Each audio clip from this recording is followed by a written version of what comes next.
अस्सलामुअलैकुम जी, कैसे हैं आप सब लोग। उम्मीद है आप सब खैरियत से होंगे। अब हम डिस्कस करते हैं रीजनल एनालिसिस में फील्ड क्या होता है। इससे पहले मैं आप लोगों को बता दूं, ये वीडियो मैं कंप्लीट बना चुका था। अनफॉर्चुनेटली वीडियो सेल से डिलीट होगी, लेकिन मैं अब दोबारा बना रहा हूँ। अब हम देखते हैं फील्ड क्या होता है, ठीक है,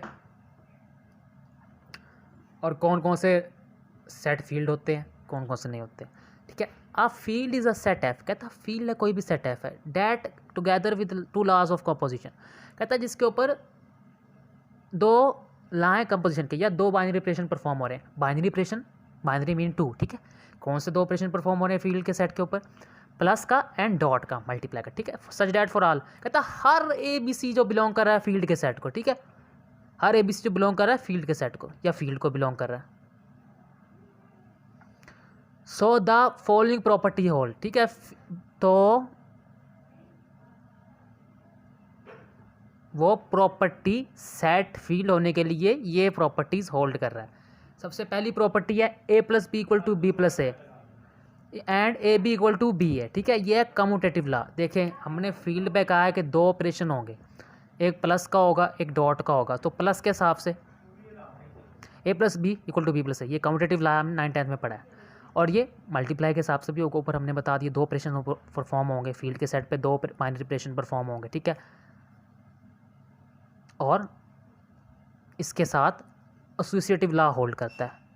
किसी सेट को फील्ड होने के लिए कम्यूटेटिव लॉ होल्ड करता है एडिशन के लिहाज से, मल्टीप्लिकेशन के लिहाज से, और एसोसिएटिव लॉ होल्ड करता है, डिस्ट्रीब्यूटिव लॉ होल्ड करता है।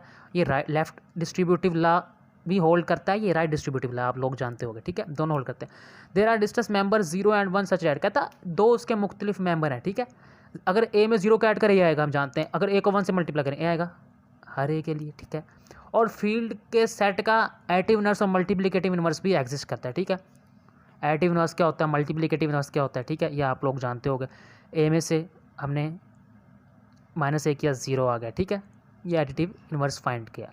कहता for each a belong to F, कहता ए है जो बिलोंग कर रहा है फील्ड को, ठीक है। कोई कहता और एलिमेंट है वो बिलोंग कर रहा है फील्ड को, जब उन दोनों को हम ऐड करेंगे तो हमारे पास आंसर 0 आ जाएगा। तो ये एडिटिव इनवर्स एग्जिस्ट कर रहा है इनका, ठीक है।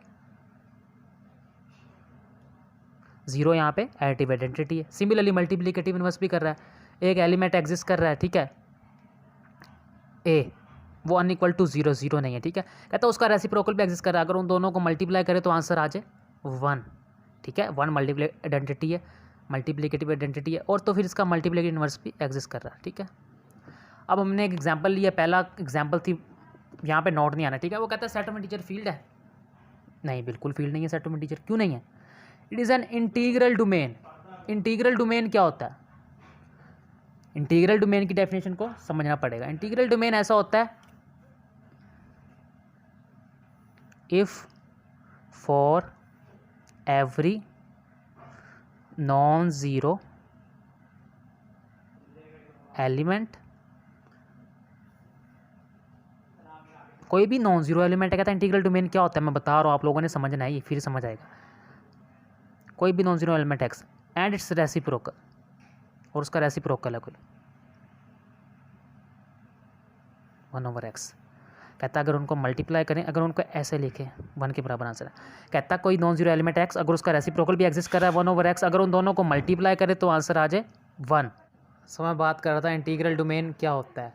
If for every non zero element, कोई भी non zero element x exist कर रहा है, ठीक है, उसका रेसिप्रोकल भी एग्जिस्ट करे, अगर उन दोनों को मल्टीप्लाई करें आंसर 1 आ जाए, तो इंटीग्रल डोमेन होता है, ठीक है। It is integral domain, it is not a field. कहता है सेट ऑफ इंटीजर फील्ड नहीं है। क्यों नहीं है? Because it lack मल्टीप्लिकेटिवनेस।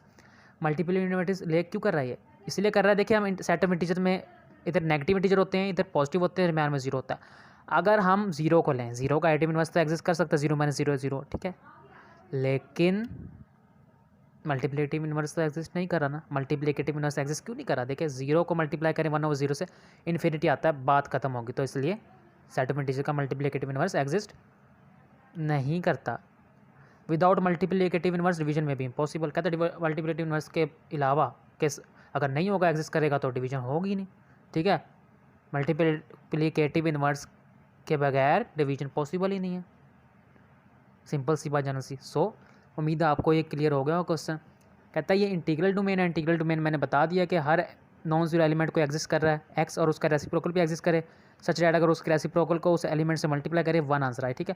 कहता है ये फील्ड नहीं है बिकॉज इसका मल्टीप्लिकेटिव इन्वर्स एग्जिस्ट नहीं करा, और मल्टीप्लिकेटिव इन्वर्स के बगैर डिवीजन पॉसिबल ही नहीं है, सिंपल सी है। और एक क्वेश्चन है ऊपर एग्जांपल गिवन है z इक्वल टू 0 1 सेट के अंदर है, उसे फील्ड प्रूव करना है तो आप लोग कर सकते हो, लेकिन वो क्वेश्चन थोड़ा सा मुझे समझ नहीं आया उसकी स्टेटमेंट क्या है, वो उन्होंने अजीब सा करके दिया हुआ है। सो अगर वो भी क्वेश्चन फील्ड प्रूव करना है तो मैं आप लोगों को करवा दूंगा इंशाल्लाह। नेक्स्ट मैं अपनी स्पीड अब थोड़ी बढ़ाऊंगा, dedicated finite set, infinite set and सारा आगे हम थ्योरम्स वगैरह करेंगे, ठीक है। सो स्टे ट्यून्ड, अल्लाह हाफिज़।